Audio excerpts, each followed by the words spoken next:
You were just a baby. Remember when old folks say there's nothing more painful than giving birth? Just imagine having an induced labor and going through two types of delivery. Yep, two types. While a lot of pregnant women wait for their bag of water to break, I was scheduled to be induced because I was diagnosed with gestational diabetes. I honestly wasn't ready, and I knew my body wasn't ready. I wasn't feeling any contractions and I wasn't showing any signs of labor. But I knew it had to be done. I wanted to give birth as naturally as possible. And if you knew me well, you would know I have high pain tolerance, so I thought I could easily manage during that time. But boy, was I wrong. I probably underestimated the pain or the feeling of childbirth since I even considered not getting an epidural. I know, crazy, right? No words could describe the immense feeling of childbirth. On the 24th of January, during my 39th week, I went straight to the hospital to get assessed. I was 1 centimeter dilated when I came in and got induced around 10 in the morning. I had no choice but to go through labor alone, as companions were not allowed given the hospital restrictions. Induced labor is said to be stronger and more painful than natural labor. After inserting the dinoprostone, which looked harmless but was actually quite painful on my vagina for my cervix to ripen, I asked how long it would take for me to dilate, and they wouldn't give me an answer. But we were hopeful I'd give birth within 24 hours.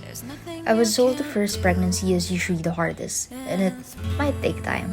I was adamant that I would be having a normal vaginal delivery, because I didn't want to be cut open, and I really wanted to experience what it feels like to push a tiny human out of my body. Several IE later, my cervix was still hard and not dilating. The dinoprostone was supposed to be enough, but since I wasn't progressing, they had to insert several evening primrose inside. I can't even recall how many times I got an IE, but they all hurt pretty bad. On the night of the 24th, I thought I was nearing as I felt the urge to go to the bathroom. Unfortunately, it was all false hope. I was only in the early stage of labor, yet my contractions were peaking in such little interval. Our baby's heart rate also lowered each time I contracted. It was worrying. Around 12:30 in the morning, I had to be put on oxygen and be sedated just to ease the pain and be able to get some sleep. That's also when I started throwing up. 24 hours after induction, I was still stuck at 2 cm. I was getting impatient and hopeless. They started putting me on oxytocin, leading to stronger and more frequent contractions. When I got sedated the second time around, it no longer worked, so I had to endure all the pain. I wanted to give up. I was extremely tired and hopeless. I was moaning in pain, desperate, constantly begging for help as I experienced back labor. I was also on NPO, so just imagine how hungry and thirsty I was while fighting all the contractions. At that point, I started questioning everything. I couldn't understand what was going wrong as I have been praying, exercising, and doing everything I could just to have a safe, easy, and normal delivery. I couldn't accept what was happening, as if I haven't suffered enough for the last 9 months.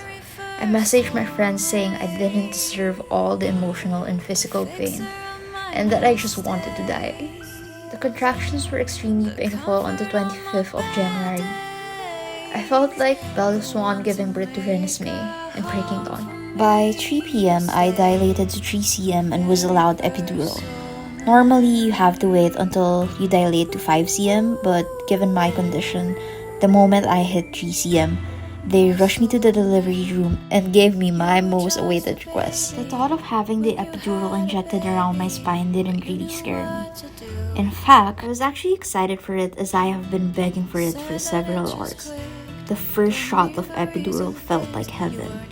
I was able to rest, and when my body calmed down from the contractions, that's when my bag of water ruptured.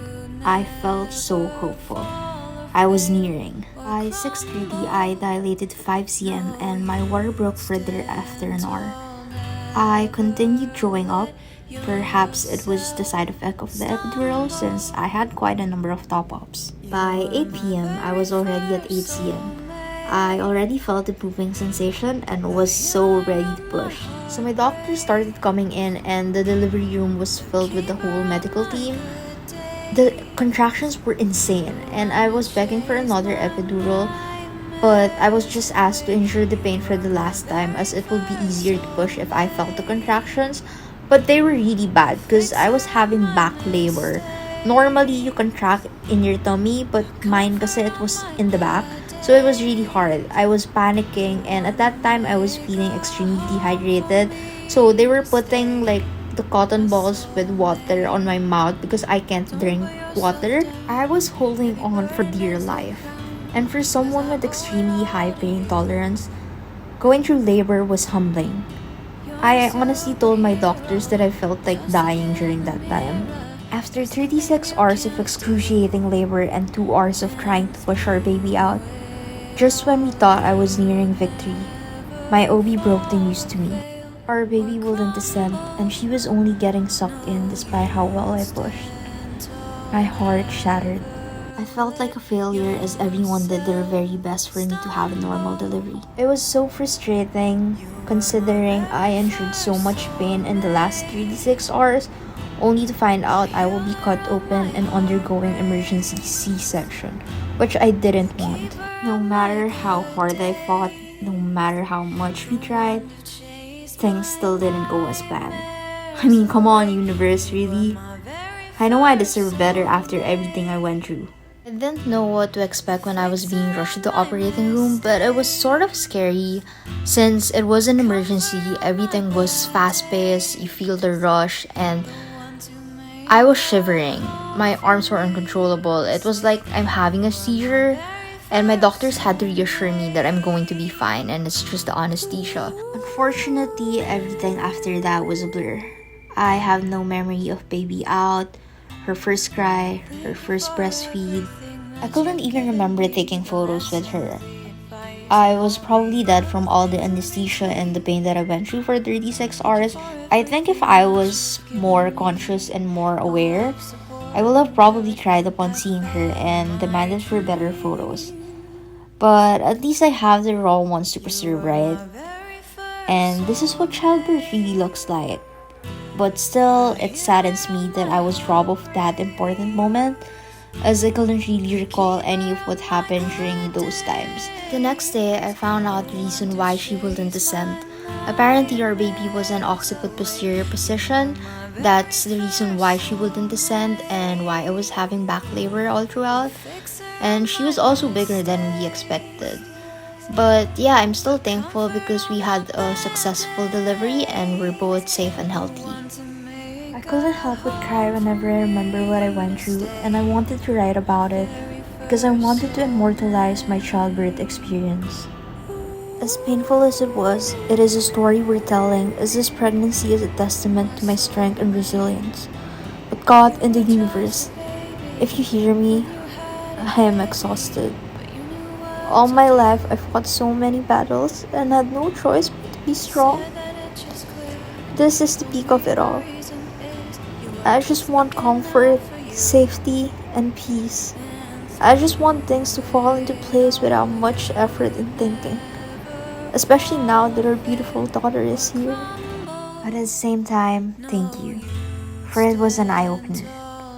Oh, how surreal it was to experience both delivery at the same time. I don't know how one could surpass that, but I literally gave my all for a child from start to finish. The healer of my heartbreaks, the keeper of my good days, the one who chased my nightmares away. You were my very first soulmate, the fixer of my mistakes, the comfort on my bad days, the one who make a home for me to stay, my soulmate. Don't put yourself down, heavy burden is your crown, 'cause I owe it all